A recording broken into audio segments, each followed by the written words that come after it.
ಅಂತಂದ್ರೆ ಈಗ ಇರಾನಲ್ಲಿ ಏನು ಬಿಕ್ಕಟ್ಟು ನಡೀತಾ ಇದೆ, ಏನು ಆರ್ಥಿಕ ಪರಿಸ್ಥಿತಿ ಹದಗೆಟ್ಟೋಗಿ ಮತ್ತೆ ಏನು ಅಲ್ಲಿರ್ತಕ್ಕಂಥ ಸುಪ್ರೀಂ ಲೀಡರ್ ಮೇಲೆ ಜನರ ಅಸಮಾಧಾನ ಆಗಿ ಎಲ್ಲ ಪ್ರತಿಭಟನೆಗಳಾಗಿ ಅಲ್ಲಿ ಸುಮಾರಷ್ಟು ಜನ ಸಾಯ್ತಾ ಇದ್ದಾರೆ, ಸುಮಾರಷ್ಟು ಸಾವಿರಗಟ್ಟಲೆ ಜನರನ್ನ ಬಂಧನವನ್ನು ಮಾಡ್ತಿದೆ. ಇದ್ರ ಮಧ್ಯದಲ್ಲಿ ಟ್ರಂಪ್ ಕೂಡ ಅವರಿಗೆ ಎಚ್ಚರಿಕೆಯನ್ನು ಕೊಟ್ಟಿದೆ ಇರಾನ್ಗೆ. ನೆಕ್ಸ್ಟು ವೆನಿಜುವಲಾ ಪರಿಸ್ಥಿತಿ ಏನಾದರೂ ಇರಾನ್ಗೆ ಬರುತ್ತೆ ಅನ್ನೋದ್ರ ಬಗ್ಗೆ, ಮತ್ತೆ ಅಲ್ಲೇನು ಸುಪ್ರೀಂ ಲೀಡರ್ ಖೊಮೇನಿ ಏನಿದ್ದಾನೆ ಅವರು ಏನು ಮಾಸ್ಕೋಗೆ ಹೊರಟೋಗಿದ್ದಾರೆ, ದೇಶ ಬಿಟ್ಟು ಪರಾರಿಯಾಗಿದ್ದಾರೆ ಅಂತ ಮಾಹಿತಿಗಳು ಬರ್ತಾ ಇದೆ. ಅದಾದಮೇಲೆ ಏನು ಪ್ರತಿಭಟನೆಗಳು ಯಾವ ಥರ ಹತ್ತಿಕ್ತಾ ಇದ್ದಾರೆ, ಅಲ್ಲಿನ ಜನರ ಪರಿಸ್ಥಿತಿ ಏನು, ಬೇರೆ ದೇಶ ಈಗ ನಮ್ಮ ಇಂಡಿಯಾದವರು ಕೂಡ ಅಲ್ಲಿ ಸುಮಾರು ಏನು ಮೆಡಿಕಲ್ ಕೋರ್ಸ್ಗಳನ್ನು ಮಾಡೋಕ್ಕೆ ಹೋಗಿರೋ ಸುಮಾರು 3,000 ಜನ ಇದ್ದಾರೆ. ಅವ್ರ ಪರಿಸ್ಥಿತಿ ಏನು ಅನ್ನೋದ್ರ ಬಗ್ಗೆ ಈ ವಿಡಿಯೋದಲ್ಲಿ ಕಂಪ್ಲೀಟ್ ಆಗಿ ತಿಳಿಸೋ ಪ್ರಯತ್ನವನ್ನು ಮಾಡ್ತೀನಿ. ಅದಕ್ಕೋಸ್ಕರ ವಿಡಿಯೋನ ಕೊನೆ ತನಕ ನೋಡಿ ಅಂತ ರಿಕ್ವೆಸ್ಟ್ ಮಾಡ್ಕೊಳ್ತಾ ಬನ್ನಿ ವಿಡಿಯೋನ ಸ್ಟಾರ್ಟ್ ಮಾಡೋಣ. ಸೊ ಫಸ್ಟ್ ಈಗ ಏನು ಇರಾನ್ ಏನಿದೆ ಅಲ್ವಾ, ಈಗೇನು ಆ ಪರಿಸ್ಥಿತಿಯಲ್ಲಿದೆ, ಏನು ಪ್ರತಿಭಟನೆಗಳಾಗ್ತಾ ಇದೆ, ಇದಕ್ಕೆಲ್ಲ ಏನು ಕಾರಣ ಅಂತಂದ್ರೆ ಇದೇ ಫಸ್ಟ್ ಟೈಮ್ ಏನು ಪ್ರತಿಭಟನೆ ಆಗ್ತಿರೋದು ಅಂತಂದ್ರೆ ಇಲ್ಲ, ಸುಮಾರು ವರ್ಷಗಳಿಂದ ಕೂಡ ಈ ಥರ ಆಗ್ತಾ ಇತ್ತು. 2022 ಅನ್ಸುತ್ತೆ ಇದೇ ಥರ ಆಗಿತ್ತು. ಆಗಲೂ ನಾನೊಂದು ವಿಡಿಯೋನ ಕೂಡ ಮಾಡಿದ್ದೆ. ಸೊ ಇಫ್ ಇನ್ ಕೇಸ್ ನೀವು ನೋಡಿಲ್ಲ ಅಂತಂದ್ರೆ ಎಂಡ್ ಸ್ಕ್ರೀನಲ್ಲಿ ಕೊಟ್ಟಿರ್ತೀನಿ, ಒಂದ್ಸಲ ನೋಡ್ಕೊಳ್ಳಿ.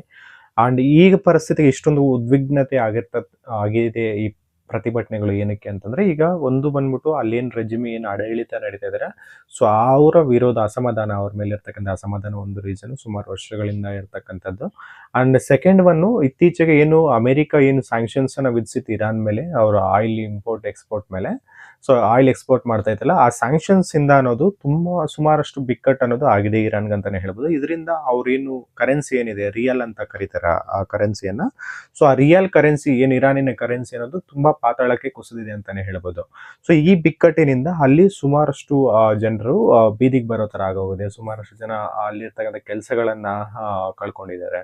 ಈಗ ಅವ್ರ ಮೇನ್ ಸೋರ್ಸ್ ಆಫ್ ಇನ್ಕಮ್ ಇದಿದೆ ಆಯಿಲು. ಈ ಸ್ಯಾಂಕ್ಷನ್ಸ್ ಇಂದ ಆಯಿಲ್ ಎಕ್ಸ್ಪೋರ್ಟ್ ಮಾಡಕ್ ಆಗ್ತಾ ಇಲ್ಲ, ಅವ್ರಿಗೆ ಇನ್ಕಮ್ ಬರ್ತಾ ಇಲ್ಲ ಅಂದ್ರೆ ನೀವೇ ಊಹಿಸ್ಕೊಳ್ಳಿ ಸೊ ಯಾವ ತರ ಪರಿಸ್ಥಿತಿ ಇರುತ್ತೆ ಅಂತ ಹೇಳ್ಬಿಟ್ಟು. ಅದರಲ್ಲೂ ಮತ್ತೆ ಏನ್ ರೆಜಿಮ್ ಇದೆ, ಖೊಮೇನಿ ಏನು ಸುಪ್ರೀಂ ಲೀಡರ್ ಇದಾರಲ್ಲ, ಸೊ ಅವರು ಆಡಳಿತ ಕೂಡ ತುಂಬಾ ಅವ್ರಿಗೆ ವಿರೋಧವಾಗಿದೆ. ಅಂಡ್ ಅದರಿಂದ ಕೂಡ ಇದು ಅದಕ್ಕೊಂದು ಮತ್ತೊಂದು ಪೂರಕವಾದ ಅಂಶ ಆಗಿದೆ. ಅವ್ರ ಕರೆನ್ಸಿ ಅನ್ನೋದು ಪಾತಾಳಕ್ಕೆ ಕುಸಿದಿದೆ. ಅದರ ಜೊತೆಗೆ ಈ ಆಡಳಿತದ ಮೇಲೆ ಇರ್ತಕ್ಕಂಥ ಅಸಮಾಧಾನ, ಇವೆರಡೂ ಸೇರಿ ಈಗಿನ ಪ್ರತಿಭಟನೆಗಳು ಹಿಂಸಾಚಾರಕ್ಕೆ ತಿರುಗೋದಕ್ಕೆ ಇಷ್ಟೊಂದು ಕಾರಣ ಆಗಿದೆ ಅಂತಾನೆ ಹೇಳ್ಬೋದು.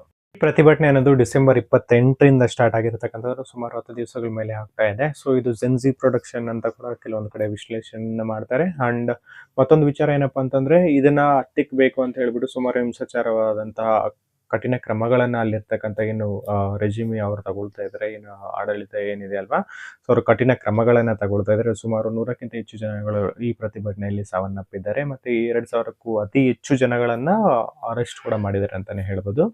ಈ ಆರ್ಥಿಕ ಬಿಕ್ಕಟ್ಟಿಂದ ಹೊರಬರಬೇಕು ಅಂತ ಹೇಳ್ಬಿಟ್ಟು ಒಂದು ಹೊಸ ಯೋಜನೆಯನ್ನು ಕೂಡ ಮಾಡಿದೆ ಅಂತ ಮಾಹಿತಿ ಅನ್ನೋದು ಬರ್ತಾ ಇದೆ. ಸಹಾಯಧನವನ್ನ ಘೋಷಣೆಯನ್ನ ಮಾಡಿದ್ದಾರೆ ಜನವರಿ 10ರಿಂದ. ಈ ಸಹಾಯಧನ ಅನ್ನೋದು ಸೊ ಪರ್ ಹೆಡ್ಗೆ $7 ಅಷ್ಟು ಸಹಾಯಧನ ಕೊಡ್ತಾರೆ ಅಂತೆ. ಏನು ಆಡಳಿತ ಸರ್ಕಾರ ಏನಿರುತ್ತಲ್ಲ ಅವರು ಪ್ರತಿಯೊಬ್ಬರಿಗೆ $7 ಅಷ್ಟು ಸಹಾಯಧನವನ್ನು 4 ತಿಂಗಳ ಮಟ್ಟಿಗೆ ಜನವರಿ 10ರಿಂದ ಕೊಡ್ತಾರೆ ಅಂತ ಕೂಡ ಮಾಹಿತಿ ಬಂದಿದೆ.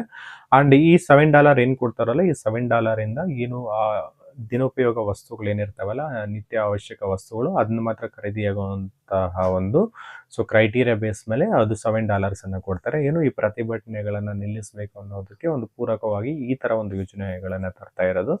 ಅಂಡ್ ಇದೆಲ್ಲರ ಮಧ್ಯದಲ್ಲೂ ಮತ್ತೆ ಈ ತರ ಏನು ಹಿಂಸಾಚಾರಕ್ಕೆ ತಿರುಗಿರ್ತಕ್ಕಂಥ ಈ ಪ್ರತಿಭಟನೆಗಳು ಏನು ಟ್ರಂಪ್ ಅವರು ಇದ್ರ ಬಗ್ಗೆ ಪ್ರತಿಕ್ರಿಯೆಯನ್ನು ಕೊಟ್ಟಿದ್ದಾರೆ. ಏನಂತಂದ್ರೆ, ನಾವು ಇದನ್ನ ಸೂಕ್ಷ್ಮವಾಗಿ ಗಮನಿಸ್ತಾ ಇದ್ವಿ, ಇದೇ ರೀತಿ ಏನಾದ್ರು ಪ್ರತಿಭಟನಾಕಾರ ಮೇಲೆ ಹಿಂಸಾಚಾರವಾಗಿ ನಡ್ಕೊಂಡ್ರೆ ನಾವು ಅದ್ರ ಬಗ್ಗೆ ಸೂಕ್ಷ್ಮವಾದ ಕ್ರಮವನ್ನ ಕೈಗೊಳ್ಳಬೇಕಾಗುತ್ತೆ ಅಂತ ಹೇಳ್ಬಿಟ್ಟು ಸೊ ಇರಾನ್ಗೆ ಧಮಕಿಯನ್ನು ಕೂಡ ಕೊಟ್ಟಿದ್ದಾರೆ ಅಂತಾನೆ ಹೇಳ್ಬೋದು. ಇಲ್ಲಿ ಅಲ್ಲಿನ ಸುಪ್ರೀಂ ಲೀಡರ್ ಖೊಮೇನಿ ಇದಾರಲ್ಲ, ಸೊ ಅವರು ಮಾಸ್ಕೋಗೆ ಓಡಿ ಹೋಗಿದ್ದಾರೆ ಅಂತ ಕೂಡ ಮಾಹಿತಿ ಅನ್ನೋದು ಬರ್ತಾ ಇದೆ. ಸೊ ಅಫಿಷಿಯಲ್ ಆಗಿ ಅದ್ರ ಬಗ್ಗೆ ಅವ್ರ ಏನು ಆಡಳಿತದಿಂದ ಯಾವುದೇ ರೀತಿಯ ರಿಯಾಕ್ಷನ್ ಬಂದಿಲ್ಲ, ಹಂಗಂತ ಹೇಳ್ಬಿಟ್ಟು ಹೋಗಿಲ್ಲ ಅಂತನೂ ಆ ಥರ ರಿಯಾಕ್ಷನ್ ಕೂಡ ಕೊಟ್ಟಿಲ್ಲ.